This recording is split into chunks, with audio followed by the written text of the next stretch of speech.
Hi, I'm Tim. Welcome to our channel and thanks for logging on. Today we're discussing one of the stars of the Glashutte Original booth at Baselworld 2016, the unerringly accurate 100-hour power reserve automatic winding Senator Excellence chronometer. You can see and you can purchase this German chronometer on our website. Subscribe to our YouTube channel if you enjoy these videos, and please click on the card in the upper right hand corner of the screen at any time during this video to see our full sales listing for this watch with additional accessories included in the sale, high resolution images for your desktop, and naturally complete pricing details for this Senator Excellence. Now, Glashutte Original is proudly German. Of course, a flourishing manufacturer in the modern era. It survived under the yoke of communism precisely because it was so self-sufficient, eventually becoming almost completely independent of Swiss watchmaking components.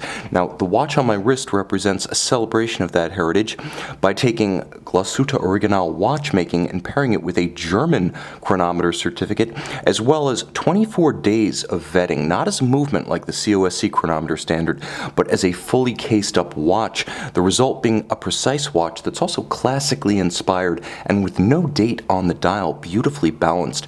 On my wrist, 16 centimeters in circumference, you can see it's a perfect size for a modern men's dress watch. 40 millimeters round across the case from 9 to 3, reasonably slim as well, only 10 millimeters thick with a sloped and double-stepped bezel that slides easily under a dress cuff. From lug to lug, the watch has its most compact dimension, as you might expect 40 millimeters to have 48, perhaps even 49 millimeters of span across the wrist. This one is 46.5.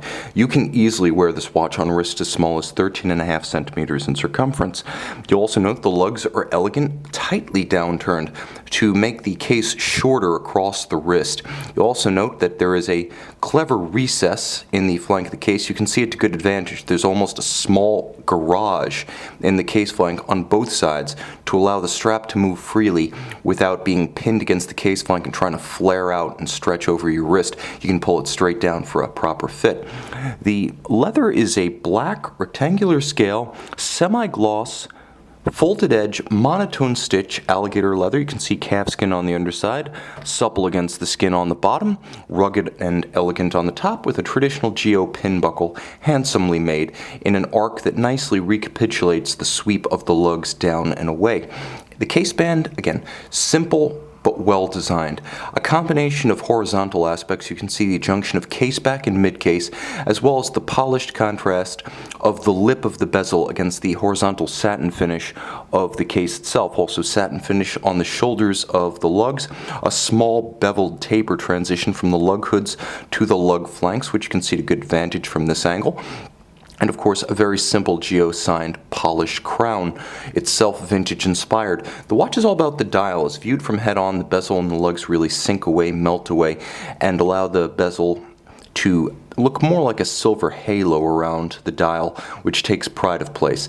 Now you can see the dial is a sort of opaline, lightly grained finish, which is to say it has a silver sheen that glows gently rather than exploding the way a sunburst metallic silver will. It is actually a varnish which is applied on top of the metal base. It's created in Glashutte Original's dial factory in Pforzheim, Germany, and there's a number of refinements that make it exceptional. First is the texture, which is subtle and wonderful.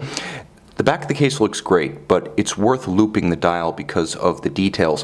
First, there's the grain and the color of the varnish. Then there's the fact that the indices themselves, as well as the stylized Roman numerals 12 and 6, are achieved by a laser ablation technique that actually gives them depth like wells. A little bit like a Panerai sandwich dial. They are on a different plane very slightly than the plane of the dial itself.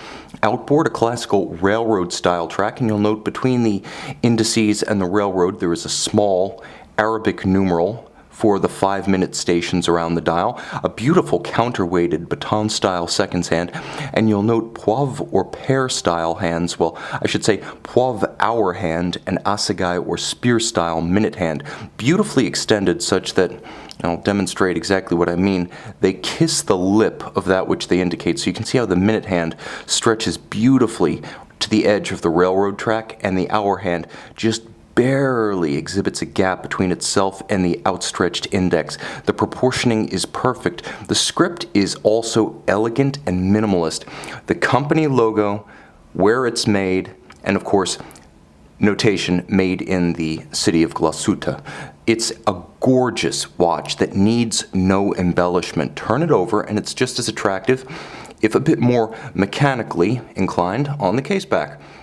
Of course, this is a German chronometer, meaning it does have the same chronometric precision that you'd find in a Swiss chronometer, only this one is tested as a fully cased up watch. Yes, it does change things. It is a higher standard than the COSC, and if you own this watch, Geo has set up a special website where you can go to receive your watch's original testing results to see just how well it performed. You'll also note automatic winding. I believe it has a unidirectional system based on my observation. Beautifully executed with a 3/4 style bridge. I'm going to go over the style and then a bit more tech in a moment, but a 3/4 style bridge, and that a tribute to German pocket watches which were constructed in such a manner. Black polished swan's neck regulator, another vintage inspired note. Glashutte stripes across the bridges. We're not in Switzerland, they're not Côte de Genève. Real kiln fired heat oxidized blue screws, not chemically dyed. I love that little double spiral hand laid on the reduction wheel for the automatic winding system. Finally, 100 hours of power reserve via automatic winding. The watch was the first application of a silicon hairspring in Glashutte Original's catalog, making it robustly anti-magnetic. Now the balance beats away at 28,800 vibrations per hour, so long power reserve does not come at the expense of a high modern beat rate. Of course, being a chronometer, it would not be suited or fitting if the watch did not have some sort of stop seconds or hacking functionality. Now, because this is important and because there's not a lot to the watch aesthetically, details matter. Though automatic, winding it is a tactile pleasure. It feels lovely.